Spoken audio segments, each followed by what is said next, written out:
Happy 2023, everybody. I'm Bree the Plant Lady, checking in with a weekly garden tour. We are still experiencing above freezing temperatures. In fact, we have until Saturday before we go down to 30 degrees. So it's quite a huge contrast compared to a week ago at this time. And there's not a lot to report on in the garden, but I thought that today would be a great opportunity to kind of walk around and share some of my goals for the 2023 season. And I'm starting here at the feed tank bed, which is really kind of the area that needs the most amount of attention right now that'll give me instant gratification. I just need to come in and vacuum this, get it chlorinated, and then evaluate what I should do for the planting around it. So here in the feed tank bed, you can see most of the crimson clover is totally fine, untouched from the cold.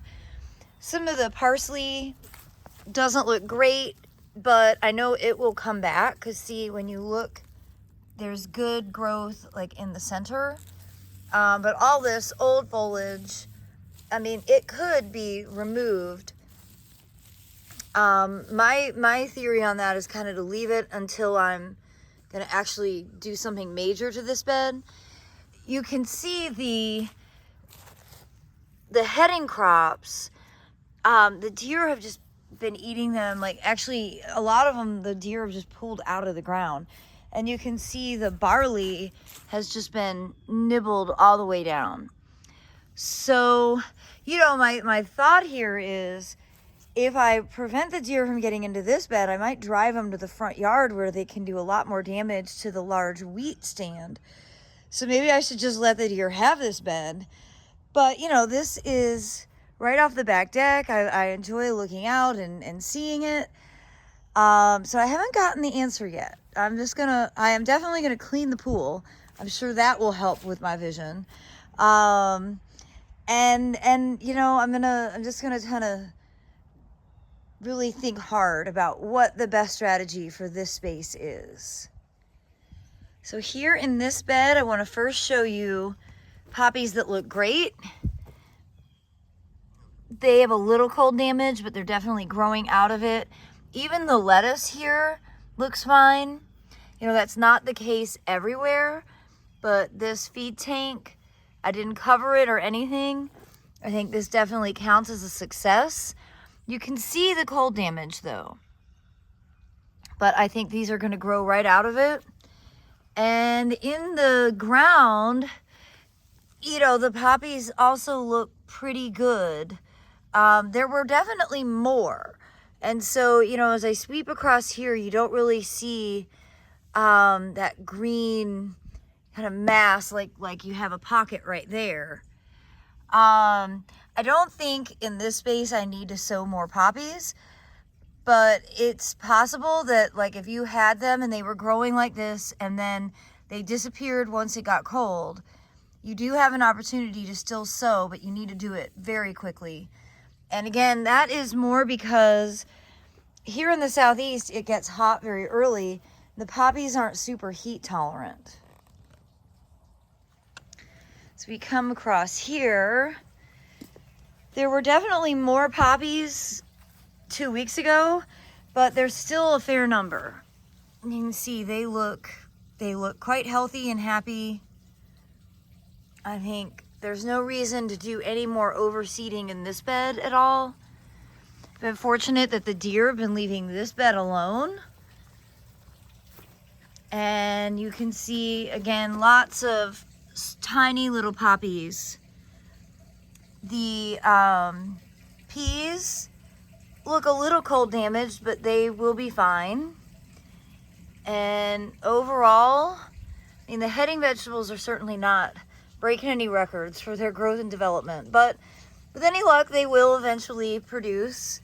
For now, they're not really doing anything wrong. They're just kind of sitting still. You can see I've got lots of pots out of the shed, allowing them to get rained on and get, you know, I've been watering them. They'll go back in the shed on Saturday because we have 30 degrees predicted then. But these containers all fared really quite well. that were outside. They're starting to bounce back from being crushed. On this side of the cattle fence, again, you can see some cold damage on the peas, but no problem with the self-sown larkspur, and a lot of poppy germination. All of these poppies look fine. So I'm encouraged to see that all of this has made it. Crazy to see there's still tomatoes on the ground here. I'll probably come through and start doing some cutbacks. I'd like to cut back this Kufia that has been hardy the last few years. I'll just cover it with leaves, and you can see the leaves have kind of already done that for themselves. The cabbage patch here looks fantastic, untouched by the cold. However, I don't see many of the seedlings. You know, I'd overseeded this with poppies and cilantro, and the cilantro looks a little cold damaged, though I'm sure it will spring back. You know, everything was relatively tender when the cold hit because we hadn't been like consistently cold. And that's, I think, the biggest challenge. I mean, there's a lot of challenges when sudden cold weather hits, but consistency is the thing that we lack now, and that's the thing that plants do best with. You can see across here, I showed you this last week, and remember, doing nothing is usually your better bet because eventually the dead material will just kind of melt, and then you'll see they're growing back out from their core. So there's no point in ripping the plant out just because the mature foliage looks bad. That will eventually just sort of decompose right in place. The plant itself is still alive. And so these are California poppies. This is a prime example of just kind of be hands-off, be a little hands-off. Don't come in and do hard cutbacks, because again, I'm not convinced that we are gonna not have more extreme cold weather in the future. And it is only January 1st. So I generally, from my experience, especially here, 20 years in the Raleigh, North Carolina area, less is more. The less you do in the winter, the better your plants will be.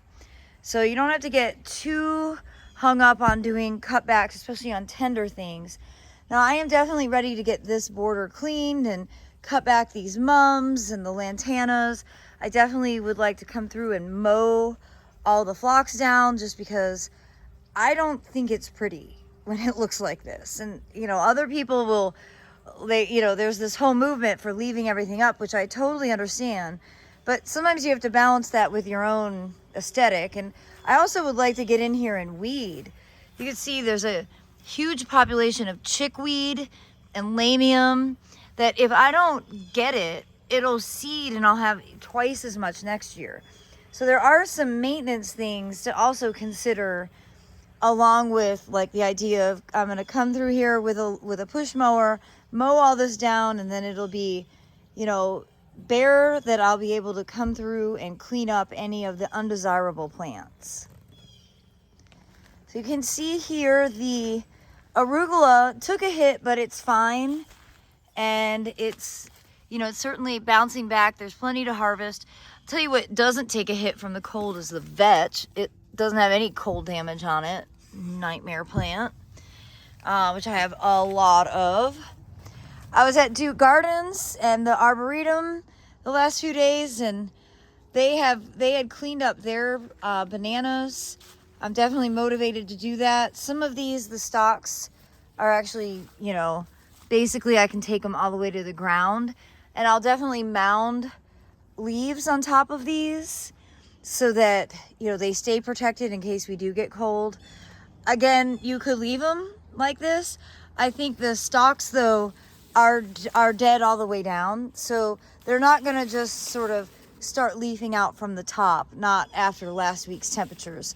So this is a good opportunity to just come in and kind of clean these mounds up, and it'll certainly make the backdrop of this bed look better. All the self-sown poppies and other weeds, lots of weeds in here, but also lots of poppies, look great. These ones in the Chapel Hill Grit walkway, not impacted by the cold at all. So this bed that we sowed in the November 19th seed sowing class, you know, there's definitely some cold damage. You can see, I think most of the kale mixes that we did seem to have gotten hit pretty hard, but the poppies, again, look quite healthy. Even the lettuce seems to be rebounding. It'll be interesting to watch this grow out over the course of the next few weeks. It's not as dense as it was initially, but that's okay. Along here, all of these plants are totally fine. These are raspberries, and you can see these self-sown poppies. Again, they did take a hit, but they're certainly not dead. So there's really no reason to do anything to those. Just leave them be. And it's amazing how fast the camellias rebound. You can see flower buds starting to show color. We'll definitely have some open flowers in the next couple of days. I'll be back to making floating flower arrangements. Look at all those buds. It's really exciting to see how quickly they can rebound after, you know, quite cold temperatures. It's also about time to start cutting back hellebores, because look at here. Got the flower buds starting to emerge out of the center. So the general practice is to remove the old foliage so that, for one thing, you can actually see the blooms, but the old foliage gets quite tattered and it does carry disease. So they're much better to remove it and not really compost it, just throw it like in a brush pile. And as we walk along this way, I have a fair amount of weeding. Definitely going to let it dry out a bit because we got another significant rainstorm yesterday. This is definitely the time of year where things like carex really shine. Of course, I just have a soft spot for broadleaf evergreens. So, you know, gardenias and camellias, and then of course conifers like cryptomeria really help, you know, define the garden and give it some, you know, some bones, some structure. But it's funny, that gardenia there, the small leaf one, whose name I completely don't remember, looks great. And then in contrast, look at this one. This got quite a lot of cold damage, and they're just a few feet apart. So there's definitely a difference in, you know, variety selection and how each cultivar will react to extreme weather conditions. And this bed, not a lot to report. All the seed that I sowed here, not quite germinated yet. This rosemary that was not established looks like it pretty well hit the dust, bit the dust from the cold, but that rosemary, no problem whatsoever. And over here, the bed we did with the seed sowing class, you know, I predominantly see larkspur, which is this, and I don't see a ton of poppies in here. I'm gonna just leave it be because I think that the larkspur can just fill in the space and it'll look really amazing, because I do love to have poppies and larkspur growing together, but I don't see great, I might be lying, there might be poppies in there. Basically, the point here is I'm not going to do anything to it. And that's kind of the thing I want to leave with all of you is, again, less is more. Maybe give your garden another couple of weeks before you do anything too extreme. But if you find that your poppies have disappeared, sowing more isn't the worst idea. I feel like I'm giving kind of contradictory advice, and I don't like doing that. I like having a very clear message. It's challenging. It's challenging to give clear advice, particularly to an audience that lives like in lots of different regions. But if you're really determined to have poppies, and it looks like all of your poppies, disappeared as a result of the cold snap, it's not too late, at least in zones 7 through 9, but realistically, parts of zone 6 would also fit into this category, or you could order more seed and get it sown.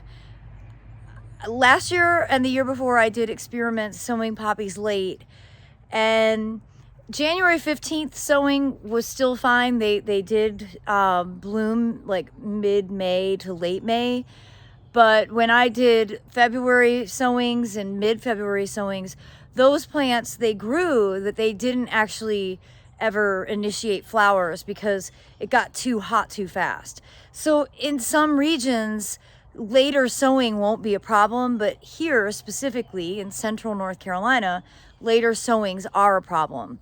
So I guess at the end of the day, what do you actually have to lose? A few dollars worth of seed. You can always, just throw it as a something you're going to learn from, right? So if you're concerned that you think your poppies, kind of suffered through the cold snap, I encourage you to order more. I haven't checked online sources, but Botanical Interest offers a pretty good selection. Certainly Baker Creek usually has a wide variety. I've been staying off the seed sites lately just because I have a lot of my own seeds. But I don't want you to live a poppyless life. But I also don't know exactly how to give you like verbatim advice when you can see, for the most part, mine are fine still. I've lost some, but I haven't lost them all. So in this case, I'm erring on the side of not doing anything. And in general, that's the advice I give. But again, if you had poppies and now you don't see them anymore, they're not going to come back. That's not how it works. So get more seed, sow it the same way you did, and fingers crossed the weather just won't be as annoying. I don't know how else to put it. So here's another really good example of why I want you to leave stuff alone. Another California poppy. All this old foliage is absolutely wrecked, right? But that is already in the process of decomposing. But look at the new growth that's popped out just in the last couple of warm days. So better not to just rip the plant out, because this plant still has a vibrant core, and likely it'll grow out. You'd never even know that it was damaged, from this December cold snap, and it'll certainly flower in the spring. I've had quite a few questions about garlic and onions, and again, do nothing is sort of my advice. I mean, you can see they look terrible. There is no doubt that is cold damage, but they're already starting to flush out new growth. So just leave them. There's really no point in the amount of work and the tediousness that it would take to clean this up. In a few weeks' time, all of that necrotic material will have decomposed, and you won't have wasted hours of your life micromanaging something that doesn't really need to be micromanaged. Now, what I do need to do in here is weed. I've got a lot of lamium tucked through, and this is a great stage to pull it out, certainly before it flowers and sets seed. And I'm going to do some cutbacks here, cut back the Kufia and this Justicia so that I can actually see the pretty containers that have totally recovered from the cold snap. One plant that hasn't recovered is this Gaillardia. It looks terrible. And the wall, the grain wall, some looks better than others. Again, not going to do anything to it. It's a great learning experience. And no, poinsettias are not hardy. Just that we're not freezing right now, so I have them stashed outside because they're so messy inside, but they're too pretty to get rid of. It's a conundrum with that plant. You can see the viola side looks great, starting to flower again, which is wonderful because I really like using them in floating flower arrangements. And all of these pots have recovered quite well. I mean, I could definitely come through and cut off, you know, this oregano, but you can see there's healthy growth here.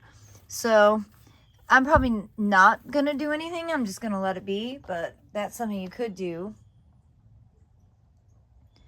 Overall, it definitely could have been a lot worse here in the Raleigh area. I know it was a lot worse in other parts of the country, and I'm very sorry for that. The wave bed remains green and generally uneaten. I haven't inspected lately, but I have a feeling there's not the poppy germination that I've been dreaming of. But I am really pleased with how this mixed grain bed is looking. It's green, it's healthy. So far the deer are leaving it alone. So that's like the most important thing. Remember, this is rye and oats mixed together. So it'll be really interesting to see how it looks long term. And then the big bed here, I haven't done anything to. I basically keep talking about the fact that I need to, but I haven't. And every week that passes, the self-sown plants get bigger. I mean, look in here. Really great. I mean, these are bachelor buttons, all this larkspur. It's going to be beautiful with the larkspur. There are poppies, but it is funny. The self-sown poppies do seem to have taken a hit out here. So these are poppies here. You can see they're definitely off color. So I might go ahead and sow some poppies in here just to make sure that we've got these 3 distinct plants for the spring show. Again, this is all, what you see here is all self-sown, but I really want this bed to look amazing for the spring open garden, which is scheduled for the Saturday of Mother's Day weekend. And I will be getting details up onto my website in the next week or so, so stay tuned for that. And I had to come out and show you here, this is Lonicera purpussii, which is a interspecific hybrid. This is called Winter's Beauty, and totally unfazed by last week's cold. I had cut some branches of this to bring in for holiday arrangements, and they're still blooming and they're super fragrant. And it's just one of my favorite plants that is always consistently blooming on the first day of every new year. Well, what a difference a few minutes cleaning out the pool and clearing skies can make for your productivity level. I hope that y'all have enjoyed today's garden tour. I look forward to sharing more updates all week long, and I'll catch you again next week for another weekly garden tour as we start out celebrating 2023. Thanks so much for watching, everybody.